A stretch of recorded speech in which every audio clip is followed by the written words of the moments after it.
great artist was quiet for a long time, and complete peace surrounded his being as he looked down into the chaotic expanse of the void.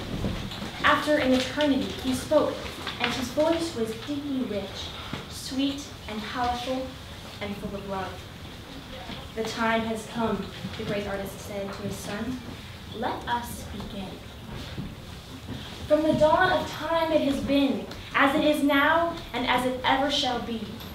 When the first breath of life gasped up from the dust, the Spirit of the Lord showered glory upon the earth. It is visibly hidden everywhere, planted in the smallest sea, riding upon the most torrential hurricane, soaring to the coldest, most unfathomable heights, and whispering among the minds of men. Its beauty was seen in the garden, the vibrant flowers, the luscious fruit bursting into bloom on the trees, the staggering clarity of every sunrise and sunset. Its peace was felt with the first inhale of the breath of life in creation, a breath that was a symbol of a promise of hope and salvation, a silent covenant reflecting him who gave it life. The Spirit of glory has reigned peacefully and powerfully, fully and perfectly. For since the creation of the world, God's invisible qualities, his eternal power and divine nature have been clearly seen, being understood from what has been made. Ever present in this world and the next, the nature of God is woven into all of creation, great and small. He is the artist. Creation is his masterpiece, and with perfect artistic touch, he has planted the seeds of his nature in his artwork. It has been established that God's whole nature is utterly incomprehensible to the mind of man, who is God's greatest creation. Indeed, as the philosopher Immanuel Kant states, we thereby acknowledge that the Supreme Being is quite inscrutable and even unthinkable in any determinable way as to what it is in itself. Kant has come to the conclusion that it is simply out of the limited comprehensibility of the mind of man to be able to grasp the complete and whole existence of God. Furthermore, C.S. Lewis writes in his work, God in the Dock, "God is not less than love. What more he may be, we do not know. We know only that he must be more than we can conceive."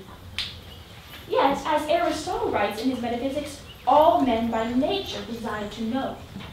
It is inherent in man's being to seek knowledge, and Aristotle goes on to write that an indication of man's desire for knowledge is the delight he takes in his senses. For even apart from their usefulness, the senses are loved for themselves.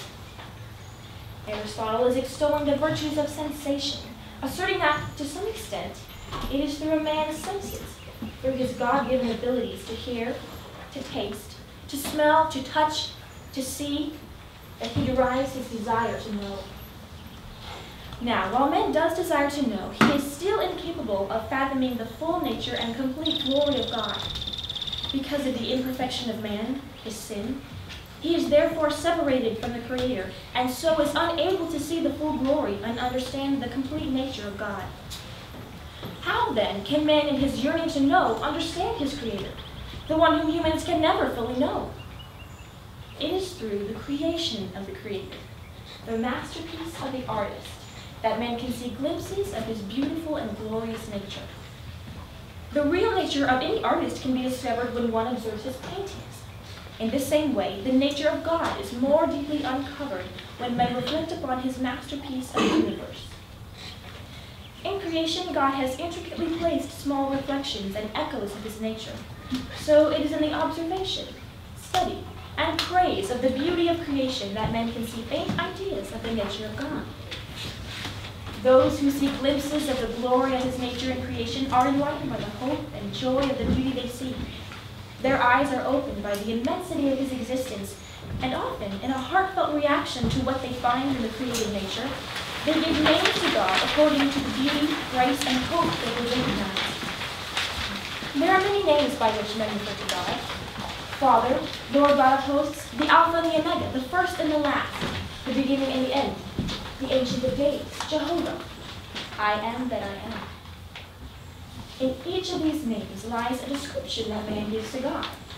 These names that men call God, although inadequate compared to his true glory and indescribability, do speak to what men can see of his nature. He is the Father of all people, the beginning and the end, the everlasting God, the Savior, the Eternal One. As in some reasons in his proslogium, God is that than which nothing greater can be conceived. In other words, God is greater than the greatest comprehensible being that exists. The mind of man simply cannot create in his imagination. He cannot conceive in his mind the greatest being of the incomprehensible God. While the nature of God and God himself are inconceivable, he alone has conceived all things. Existing outside of time, space, and life as men know it, God watches his creation intently and understands it fully. Yet, men do not understand God completely, and to give any name to God is to assume that men know him. The theologian Thomas Aquinas addresses the idea of placing a name on God in the Summa Theologica. Aquinas writes, "It seems that no name can be given to God. The reason why God has no name is because his essence is above all that men understand about God and signify in words." It is true that God's uttermost being is unfathomable to the mind of man, but in man's simple desire to praise the Creator, they do associate many names with reflections of certain aspects of his nature. Men give names to God not because they believe that name describes him fully, but rather the Lord is named 1,000 times over, each name being man's way of describing the flashes of the Creator's nature that men perceive in creation. To call God the great artist is to see him as the one who made all things in this world and in all others. He is the one who made this world in such a way that men can see glimpses of his nature in the masterpiece that is creation. Man, God's greatest creation being, has been made in the image of the Creator, according to the likeness of him who made him. Thus, man's greatest and most lifelong joy is found in the praise and seeking of the eternal and glorious nature of the great artist.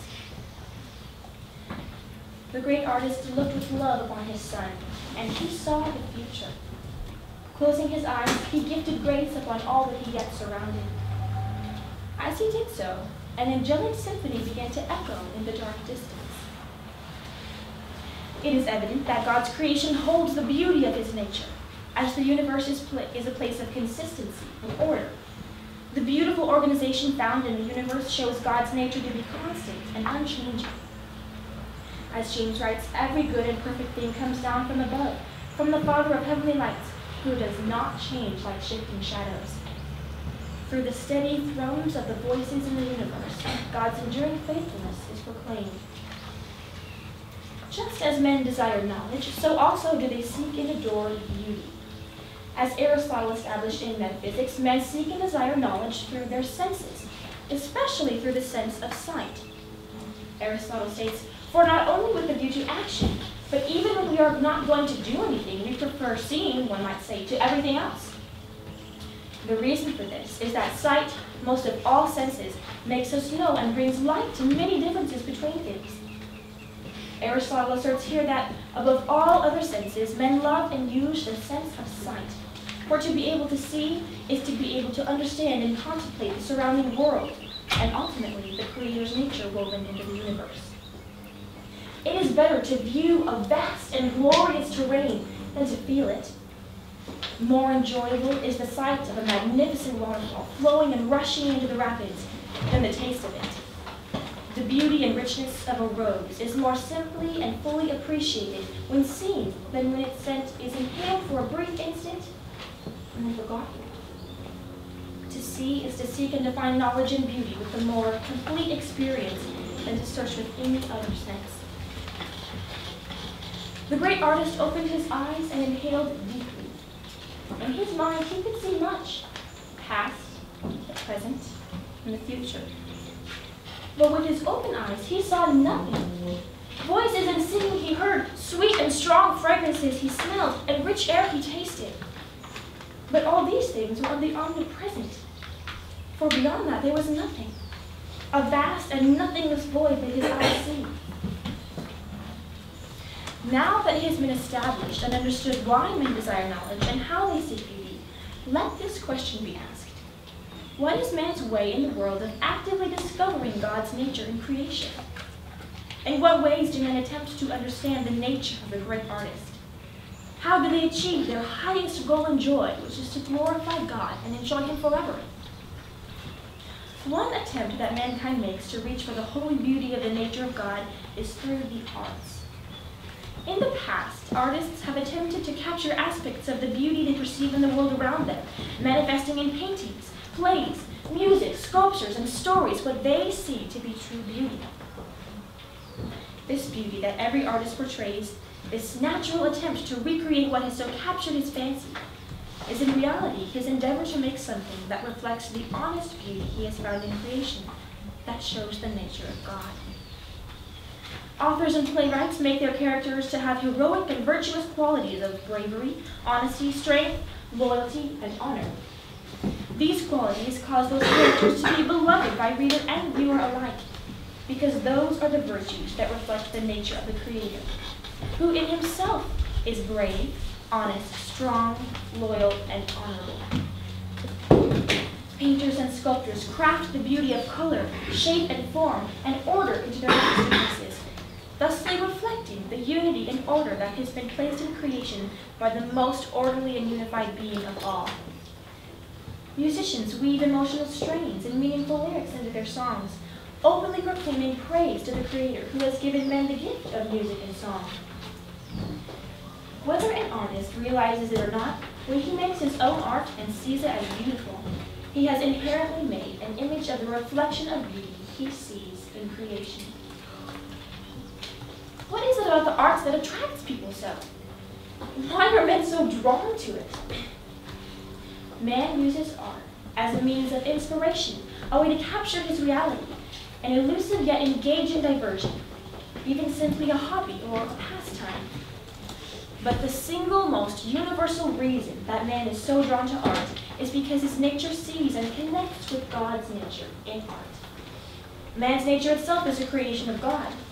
Men are the image bearers of their Creator, and it is in man's role as the image bearer that his nature instinctively strives to connect with God through the mirror of God's creation, which is art. The philosopher Plato describes the arts as having much influence on man.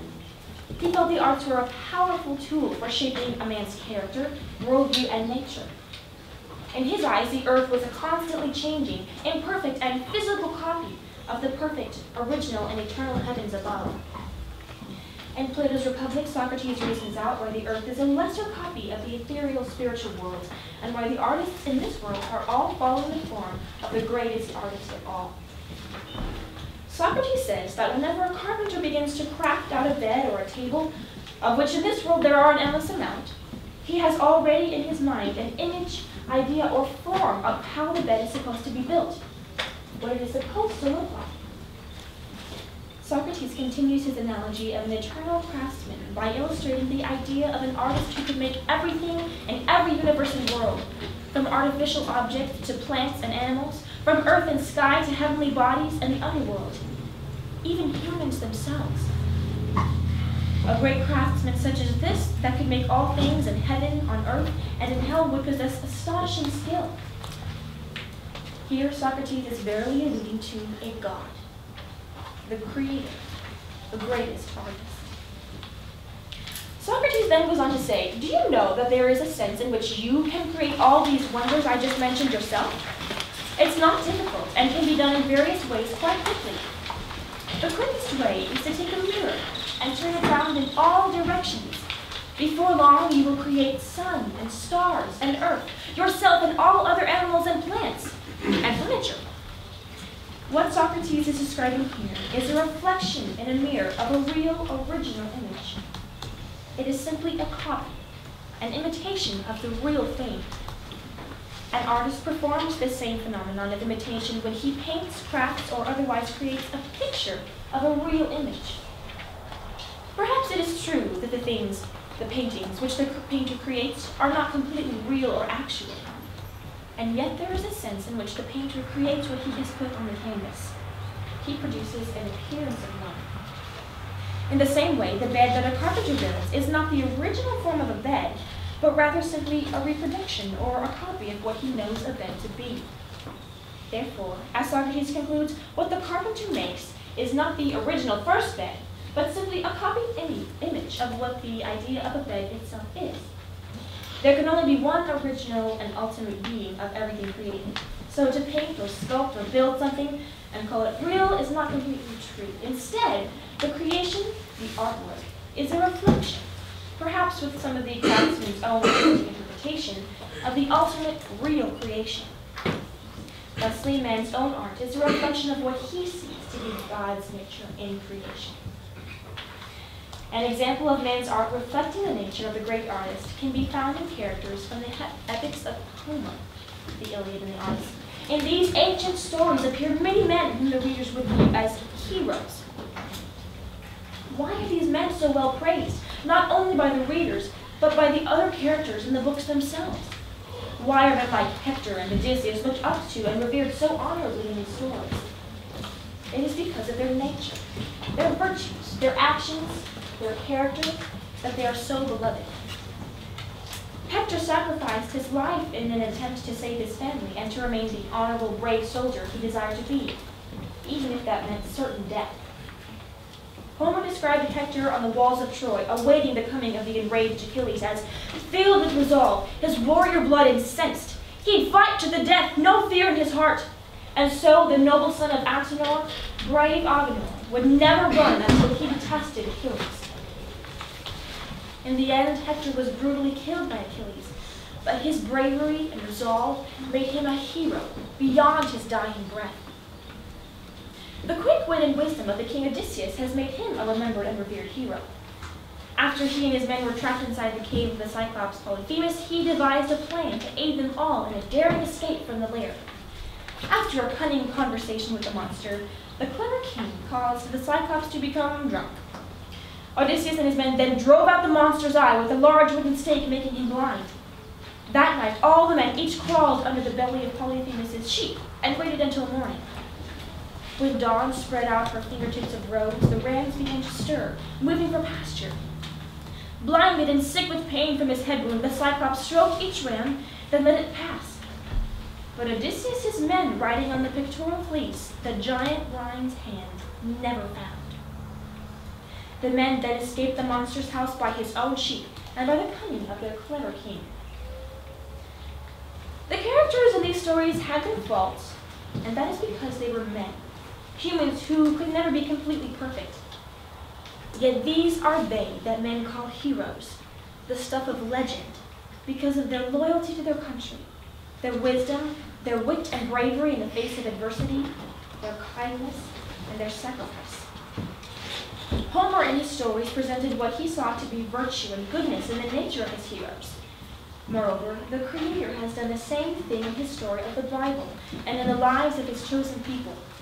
God has proved his nature to be merciful and faithful through the lives of the Israelites, whom he forgave in many instances.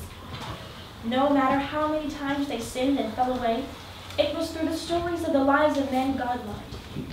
Abraham, Joseph, Moses, David, that his nature of real, original power and grace and omnipotence was revealed. Every legendary hero in his good nature, every eternal instance of God's hand in creation in the story of the Bible do inherently reflect the most heroic character and good nature of all. And this is that of the Creator. In the same way that, as Socrates has said, a bed that a carpenter builds or a painting an artist creates is a copy of the ultimate form of what they are making, so are men created as reflections of the original and first being, God. In this way, then, the nature of man appreciates the nature of the great artist in the art of men. And just as God saw his creation as good, so do men see their artwork, if skillfully crafted, as beautiful. What makes a great artist? Someone who is famous for his works, be they play, painting, or poetry throughout the ages. It is that the artist can capture the nature of the beauty of creation in his masterpiece. An artist is an imitator of beauty, and as such, his masterpieces express the wonder of God and his glory. The great artist's focus began to travel far from the rising songs of the angels. As thoughts of beauty danced across his mind, a smile flickered over his whole face. He said to his son, "It is good. It will not always be perfect, my son, but when you say, 'It is finished,' it will be good." His son's stoic face gazed calmly into the endless darkness, And the great artist smiled with joy to himself. It is good. Another renowned philosopher, Aristotle, wrote much about art in his Poetics. He speaks especially about the art of acting, the theater, and playwriting, referring to all this as poetics. He used this word poetics not to denote the flowery and rhythmic phrases of words, but as the making of drama and imitation. Poetry, as Aristotle defines it, is first and foremost a medium of imitation, a form of art that seeks to duplicate or represent life. Just as Socrates described art as a reflection of nature and the world around men, so does Aristotle. He believed that poetry can imitate life in a number of ways, by representing character, emotion, action, or even everyday objects. In the Poetics he writes, "It is clear that the general origin of poetry is due to two causes, each of them part of human nature. Imitation is natural to man from childhood. He is the most imitative creature in the world, and learns first by imitation. Men enjoy plays because they imitate the everyday life of man. Tragedy, comedy, love, sadness, life itself." What Aristotle writes here is very similar to what Plato and Socrates have written and said. That placed in man's nature is an instinctive desire and urge to represent, to imitate the artistic and creative nature he sees in the world around him. And what better being to imitate than him after which mankind has been created? In another masterpiece that captures the peaceful beauty and veritable clarity of creation, Johann Vermeer's painting of a woman holding a balance holds a meaning of salvation for those who look upon it. In the painting, light shines through a high window onto a peaceful-looking woman who is standing at a table upon which lie many pieces of jewelry and coins. In her hand, the woman holds a scale, which is representative of stability and balance. Behind the woman is a painting of the Last Judgment of Christ, completing the meaning of the painting as a whole. The woman is weighing her earthly treasures, her jewels and gold, yet she desires something more than glittering gems and riches. She desires the light of salvation, knowing that her choice of heaven will be judged righteously by Christ upon the day he comes. While the beauties of this world, be they jewel or coin, or painting or story, seem good and lovely and desirable, they pale in comparison to the full and yet unknown glory of heaven and eternity. It is the same with us. Now we see a dim reflection as if we were looking into a mirror, but then we shall see clearly. Now we only know a part, but then we will know fully, as God has always known us. The great artist and his son had convened together for an eternity, laying out the designs for this masterpiece, considering it from all viewpoints. The great artist had judged the risks and found that they outweighed the blessed outcomes. They had been weighed in the balance and found wanting. But his son had then gracefully touched a pure white hand to the balance, and the sides were made blessedly equal. The artist gazed at his son meaningfully, and the son nodded his head with deep affirmation. Then his son spoke, saying, "My father, by your will shall it be done, and it will be good." The son would be brave, he would be obedient, he would sacrifice. He would walk in the garden, he would walk on water, he would walk through the valley of the shadow of death, but most of all, he would walk among them. Father and son looked out into the endless nothing. Darkness covered the face of the deep. Then, as the Spirit of the Lord moved, the great artist stretched out his hands and said, "Let there be light."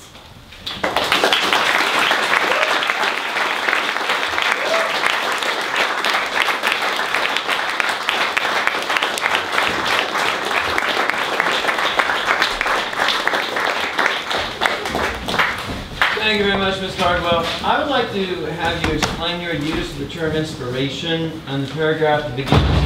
What is it about the arts that attracts people so? Why are men so drawn to it? Man uses art as a means of inspiration. What do you mean by inspiration in this particular section? Inspiration, okay. Well, we as Christians use the term we talk about a lot of the Christian authors that we read in GBT as divinely inspired, or the Bible is divinely inspired, and that means the authors were spoken to or given a word from God on what to write, how to write it, and what to reflect upon as they penned it. And so inspiration for artists, like I said, creation is, I see it as a masterpiece, as art. So just living in this world around us and looking at not only creation but paintings and listening to beautiful music and looking at beautiful architecture and reading beautiful and good stories is inspiring in the way that it works as a cycle. As we look at creation, which God has made, and therefore we look to, hopefully, we are inspired to look to the one who has made it, because what more beautiful than a masterpiece than the one who created it. Mm-hmm. All right, thank you very much. When you speak of artistic inspiration, do you mean anything having to do with a particular God-breathed character or something? And I just speak of this because, as you mentioned, we speak of the scriptures being inspired, God-breathed, and Clement speaks of the ancient pagan philosophers as being inspired, as sort of, the image of God in them brings forth these truths that even though they didn't have the Bible, they had these truths. When you talk of the artist, in what's is your understanding of the artist being inspired similar to either of those meanings? So either inspired by God or inspired by the nature of God in him? Mm-hmm. Okay, well, obviously not all artists are believers in God, but at the same time, every human being is created with the nature of God inherently woven into him, and we are created in his image. So therefore, it's automatically inside our nature to be like him. Whether or not things we say we are being like God doesn't really matter. It's still the same attempt to reflect or imitate the beauty of the nature we have been that has been placed inside us to look for beauty, and in that I would say our nature would be inspired if because of the way it's been made. Mm-hmm. But all right.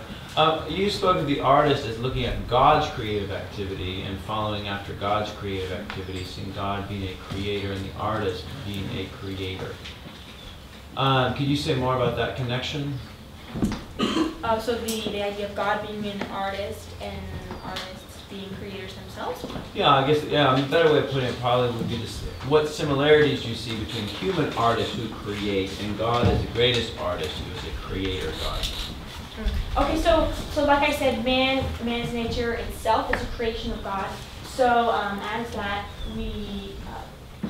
people would, whether they know it or not, their nature wants to imitate, is made to imitate the Creator. So God, like I just talked about all the different names of God, I call him the great artist, because to make something is to make art. And in that, artists in this world, whether they're painters or authors or playwrights or sculptors or musicians or whatever, they do create something. And in that sense, I would say we obviously don't create art out of nothing like the greatest artists did, but because as we are sinful and lesser forms of him, but in the same way, our instinct is to want to be like him. Our nature is made in that way, so we want to try to create things that reflect or copy the world we see around us. Mm-hmm. Yesterday in Hannah's paper, Hannah was giving a positive affirmation of the nature of beauty and almost a sort of obligation we might feel to pursue beauty in many different ways. In your paper, are you implying that Christians have almost an obligation to be pursuing an artistic or creative life? If you think instinct is an obligation, yes. I think there, of course, different people will go inside of them and draw from different desires. Some people like math better, some people like to read, some people like to dance, some people like to play sports. So there are different aspects of the nature that different people draw from depending on the way they themselves are made. So can you repeat the question again? Yeah, nation that you would conclude that exists for a Christian if he is to imitate God, and God is creative. We have as Christians an obligation to pursue creative activity, artistic activity. Well, I would say that participating in any form of art would be enlightening and uplifting, and as Christians we should hope to improve ourselves and our nature and our relationship with God.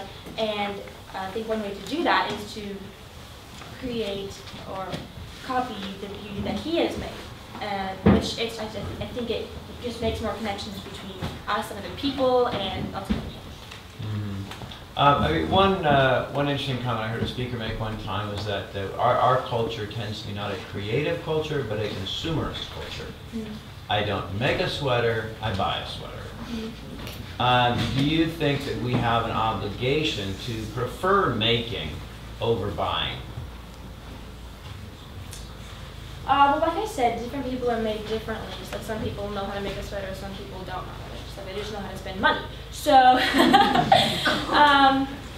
the person who makes the sweater could be considered an artist or a seamstress, and the person who buys it, I would say, is participating in the beauty of the art of the sweater by wearing it and by appreciating it and making it match with their outfits, and in that way they are partaking of the prettiness, the loveliness of the sweater.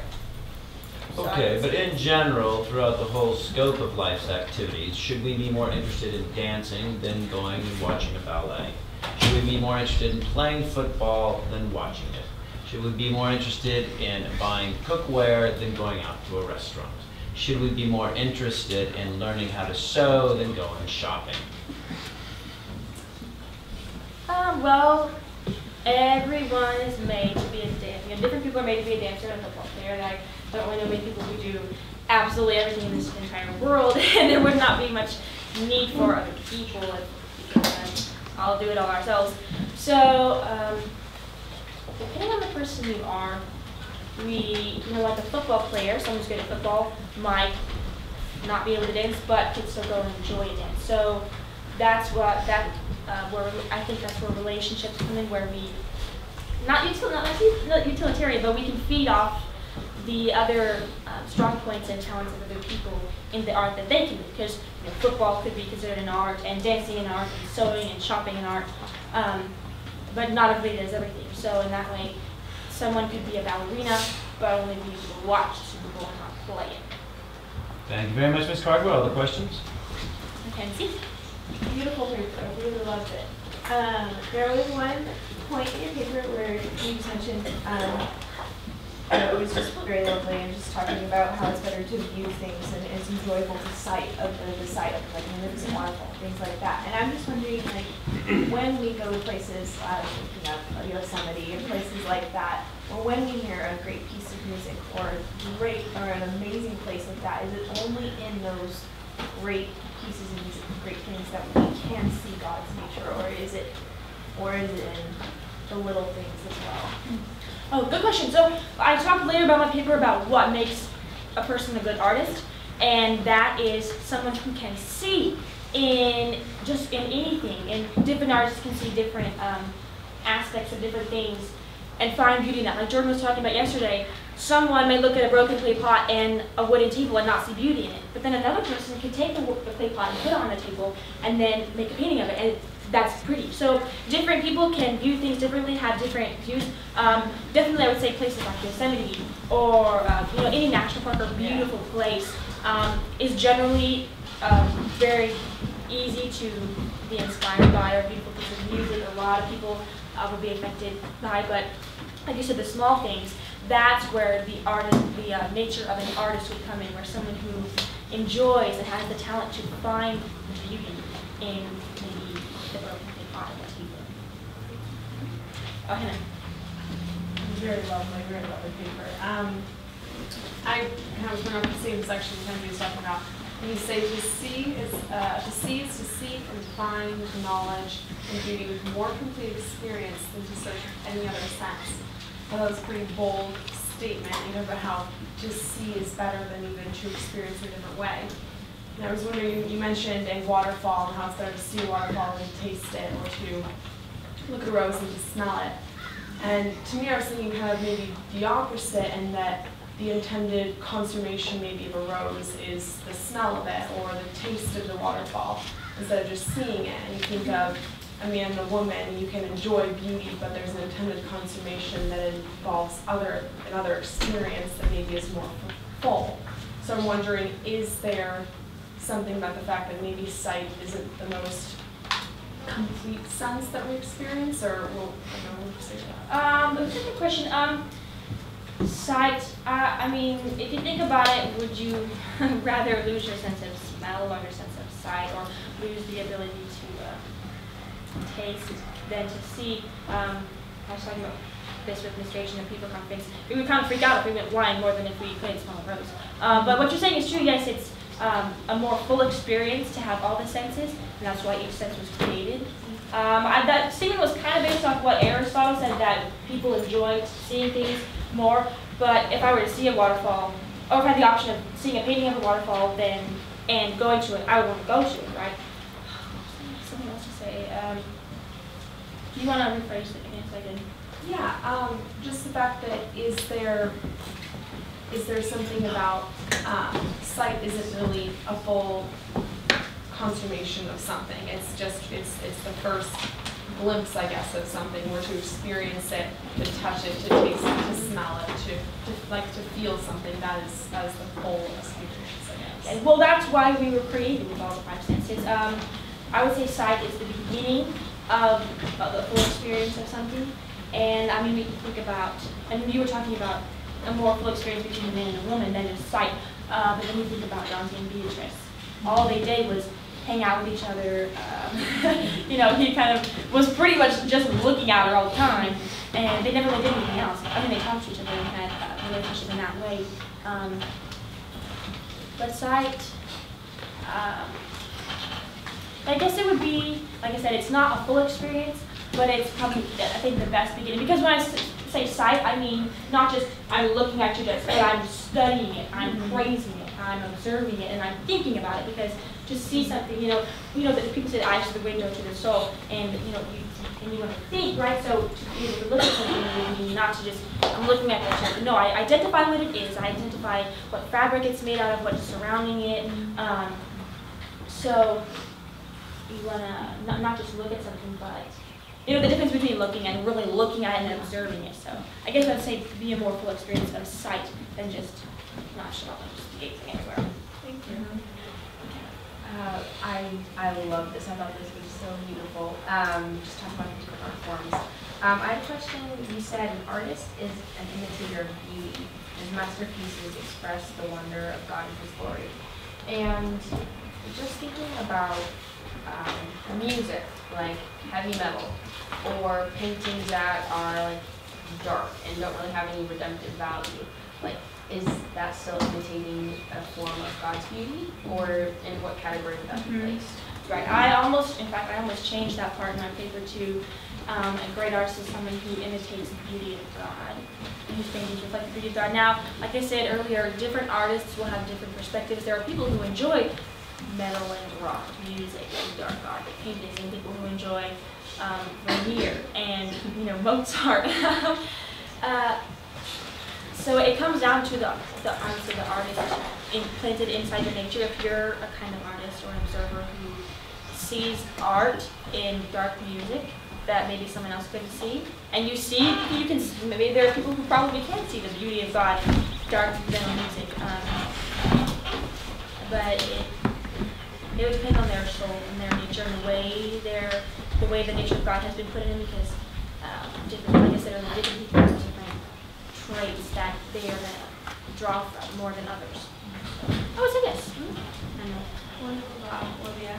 My question is actually going off of what Hannah and Mackenzie were pointing out. So you have the statement, Aristotle asserts here that above all senses men love and use the sense of sight, for to be able to see is to be able to understand and contemplate the surrounding world, and ultimately the creator's nature will be members.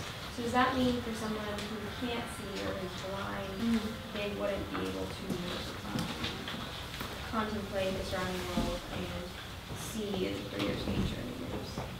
Okay, so when we watched the movie, we're having our discussion afterwards, and Mr. H. quoted, I think it was C.S. Lewis, that to be able to see beauty is to forget that you are seeing it. So think about, Helen Keller. She couldn't see, but she has said some of the most beautiful things, written some of the most beautiful things, had one of the most beautiful lines that anybody ever lived. There's a quote that she said that was on the wall of the pizza factory, but I can't remember it, so I'm not going to say it now. But it pertained to this, and it was about experiencing beauty without having to see it. When she first started to learn the language on the hands, was when she felt the water. So like Hannah was saying, it's not just sight. So for someone who is blind, I would go back to saying that's why we have been gifted and created with more than a sense of sight. So to be able to see, to feel water, and to taste it and to feel it. And it is question? I enjoyed your paper. You spoke of seeing God through His creation and nature and through the arts, and in this we can know about God. In our modern Christian practice, we often say a prayer for our salvation. But if we're able to see God and know God through His creation, can we then come to salvation through knowing God through creation and arts and nature? You mean without praying the prayer of repentance? Is that a means to our salvation, is knowing God through what we see of Him and His creation? Well, of course, the only way for salvation is to pray that prayer of repentance and accept Him.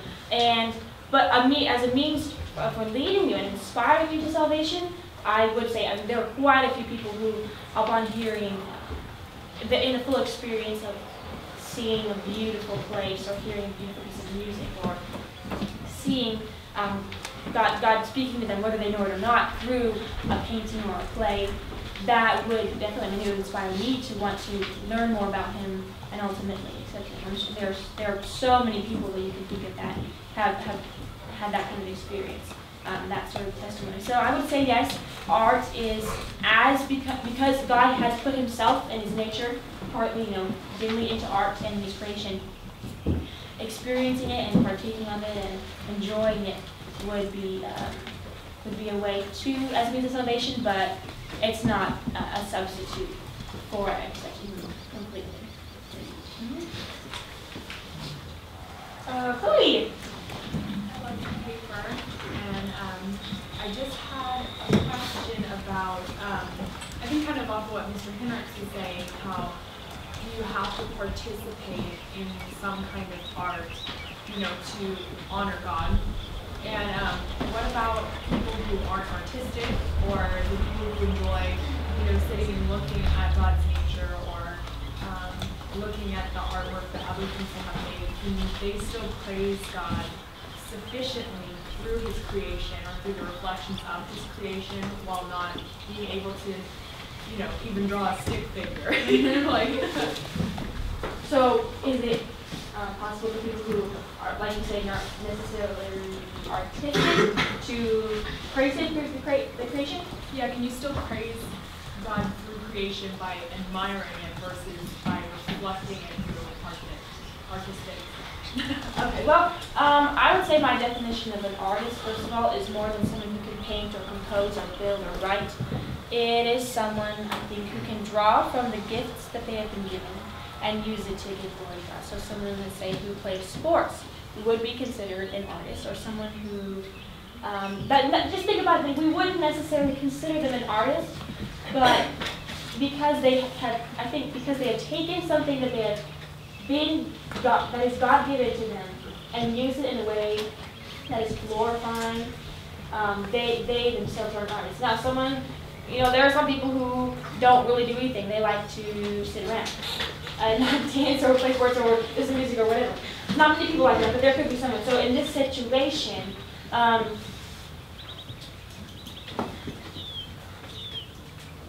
they would still enjoy watching the joy people take in practicing their own art. Like moms, they enjoy watching their kids do do their sports or their dancing or their music or their painting.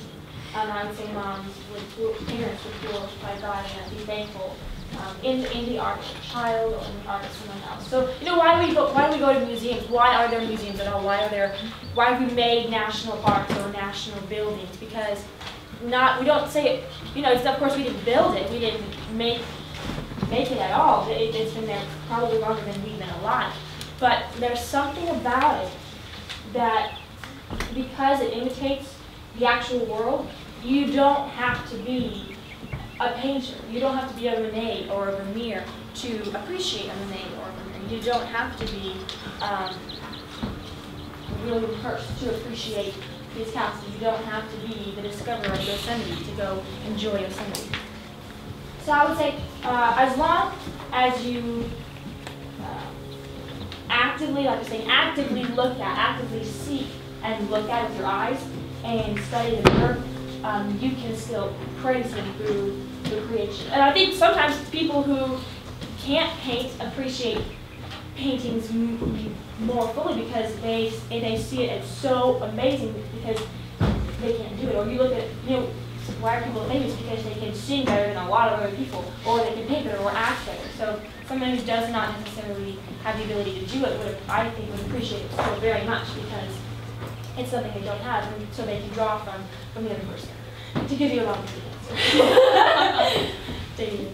I really liked your paper. It was a great presentation. I really enjoyed the part where you said, where the son was talking to the father, saying that it is good, it's not perfect, but when I say it is finished, it will be good. And my question to you is that, like, for an artist or an author writing a great story, for example, say Lord of the Rings, where it's a pretty great story where the characters have a good that they are fighting for, where their world is not perfect, their paths are not perfect, but they are fighting and striving for a good. That's kind of what keeps them going. Is that like a key ingredient in like a good story or a great book? Well, that's why books have heroes. Like I was talking about the Iliad and Odyssey. These guys are heroes because of the good or the evil they are fighting against with the good that they have in their souls. So to make a good story, yeah, I guess there would be non-interesting and bad stories per se.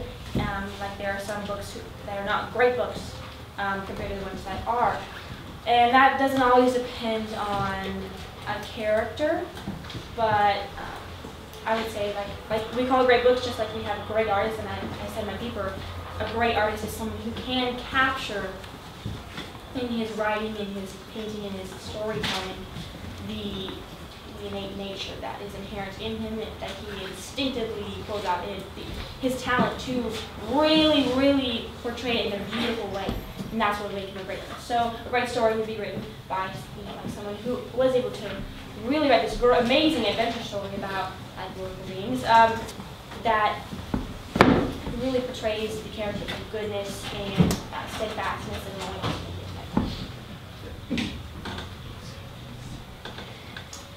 Yes. Can any artistic work be broken in a sense, in that it somehow violates the natural law, the rules of its medium that it has to follow? And if so, is there an equivalency between functionality, the fact that it's following these laws, that it's working within its own context? Is there an equivalency between that functionality and beauty? Can artistic work be broken? So functionality, you mean like a machine functions, and if it's broken, then its artistic qualities are broken? It's purpose? If a car is broken, it won't work, right? You can a piece of art be broken in that sense, but in its own context. Can a song be broken? Well, a lot of people make what we call arrangements of songs. So they take like a song of Amazing Grace, thousands of different arrangements of that song. Some we appreciate more than others. But like with Selena McKenna, someone may write Amazing Grace and play it goth, dark metal, and some people might appreciate that. Other people wouldn't. But I think once a painting is made, you can't buy like say we see graffiti on the side of a building. We don't say, oh, now that building is ugly because it has graffiti on it, or that painting is disgusting because someone spray painted it. No, we say how awful that someone would vandalize and violate something so beautiful. We still appreciate the actual piece of beauty, but instead we are disturbed by the base desire of someone to destroy something that we see as so beautiful. So broken necessarily, no. Violated, yes. Vandalized, yes. But that can also be fixed. In the same way, I would say, as our nature, because we're sinful, we are beautiful creations that have been graffitied and violated and vandalized by our own sin, our nature. But that's where grace comes in. That's where grace can be. Grace not only paints over, but takes away that graffiti or the violation and the vandalism. Can I answer your question? Rich. I love your topic. I was just wondering, do you think it matters when you're talking about man uses art as a means of inspiration? Do you think it matters if it's when the person it could be non-Christian or Christian? Do you think it matters it can still be called art if their intention behind the art isn't so-called good? It's not really beautiful, as a Christian, yeah. Okay, so you dance, right? You do ballet, and you do this, and that's a Christian organization, and it makes beautiful productions, and so you guys are using your talents and your arts in a beautiful way. Now, we look at someone like, someone who works at a strip club or something. They're using maybe an art they've been given in a bad way. Like I said, that was violating the beauty for which the talent to dance has been made. So yes, I would say art could be used in a wrong way. Art could be used in a sinful way because we are ourselves broken. So yes, I would say definitely someone can use art in the wrong way. And that's a sad thing, but it's true. Going off of what Madeline kind of said, if there's dark music or dark painting, do you think it can still glorify God even though God is light and the painting or music is dark? So we you use the term God is light. Now we don't when we say light, we don't say God is the sun, He's bright all the time, but light as in inspiring to our souls and metaphorically. So a dark painting, it's simply if you were able to see any nature of the beauty of God in a dark painting, it would be showing you the light of God. Not everybody would see it in that way, like I was saying, but if you could, then you could see the light of God in that painting. It doesn't have to be a painting of a sunset or a sun or anything bright for you to see the light of God. You could see the painting of, a cave or even something black, and it would still be a reflection of His beauty, of His light, because you saw Him in it. So you said that creation is the ultimate masterpiece and that humans are as well the image of God. But if man takes creation, say, when we chop down a sheet of paper or furniture, is the couch now man's creation, or does it still reflect? Is it still although made by man's hand, does it still contain that godlike beauty?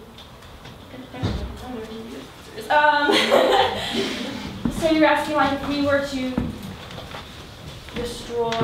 go start chopping down trees from Yosemite to make paper, would it still reflect the nature of God? Gosh. Well, okay, we think look at the Declaration of Independence. It's written on paper, right? We still see beauty in the fact that it holds something dear to us, holds something we see as beautiful and sacred and important. I don't think that paper was made from a tree in Yosemite, but it's made from some tree somewhere that was created by God and that is in that way beautiful. So to make paper, like I was saying, there are all different kinds of artists. Some are storytellers. Some are people who like national parks. The people who like national parks might not like storytellers as much because they cut down the trees and make paper write their stories. So,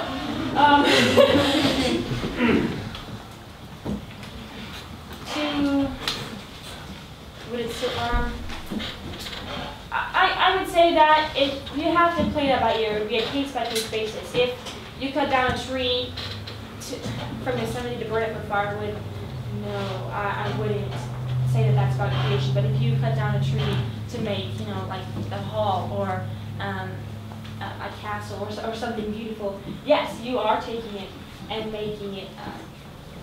It's still reflecting the nature of God. Like we've heard the story of the 3 trees. There are 3 trees that were growing on an island, and then one day 3 men came down and chopped up those trees, and those trees were beautiful, and the trees kind of were personified, and they had dreams to become the tallest trees in the world.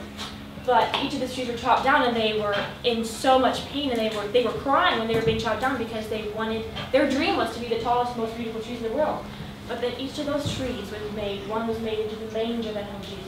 One was made into the chest of gold that the wise men used to give gold to the baby Jesus. And one was made into the cross. And that way I would say a cut down tree would still show something very beautiful. And that's why I think, that's why God has a plan for our lives and we don't. God, a man may plan his steps, but God directs his path.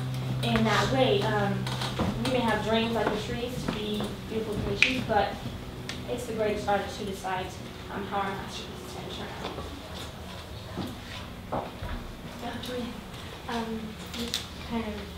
You mentioned the Declaration of Independence and things about this. What about the art of calligraphy? I mean, it doesn't really seem to imitate anything, but we make beautiful, fancy letters. So I guess in what sense, how does that fit in with what you've been talking about? So calligraphy as an art? Mm-hmm.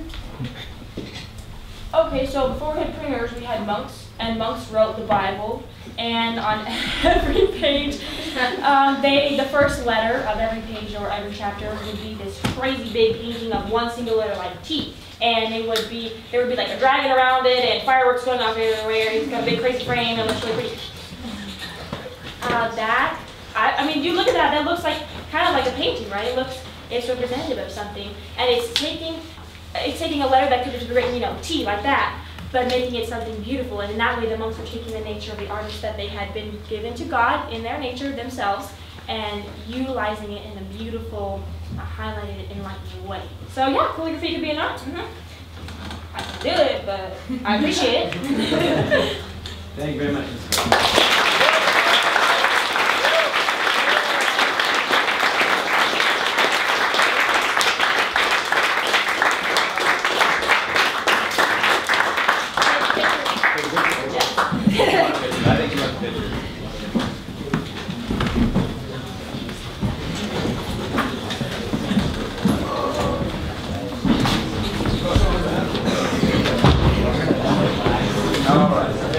All right, everybody, stand up. And repeat after me, very quietly, and then a normal voice, and then a very strong voice. Here we go. Thank you.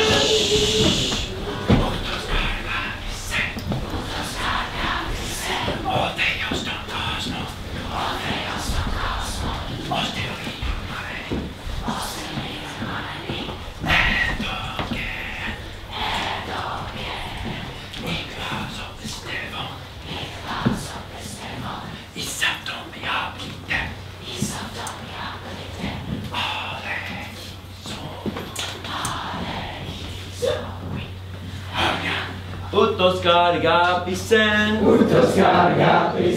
ο Θεός των κόσμων, ως την ονείον μάναινη, έδωκεν, είναι πόσο πιστεύων, εις αυτόν με απλήτε,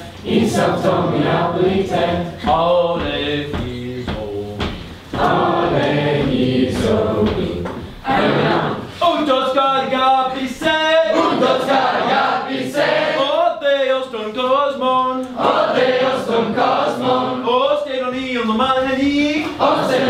μάναινη, έδωκεν, είναι πόσο πιστεύων, εις αυτόν με απλήτε,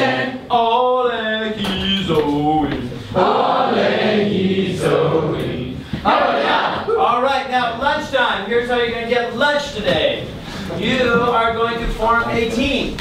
There is going to be in your team one GBT5 student, and 3 non-GBT5 students. The GBT5 student is going to have to lead you all, and you are all going to have to vigorously respond with proper enunciation of the words. So, be thinking about that. Start building your team, all right? All right, with that,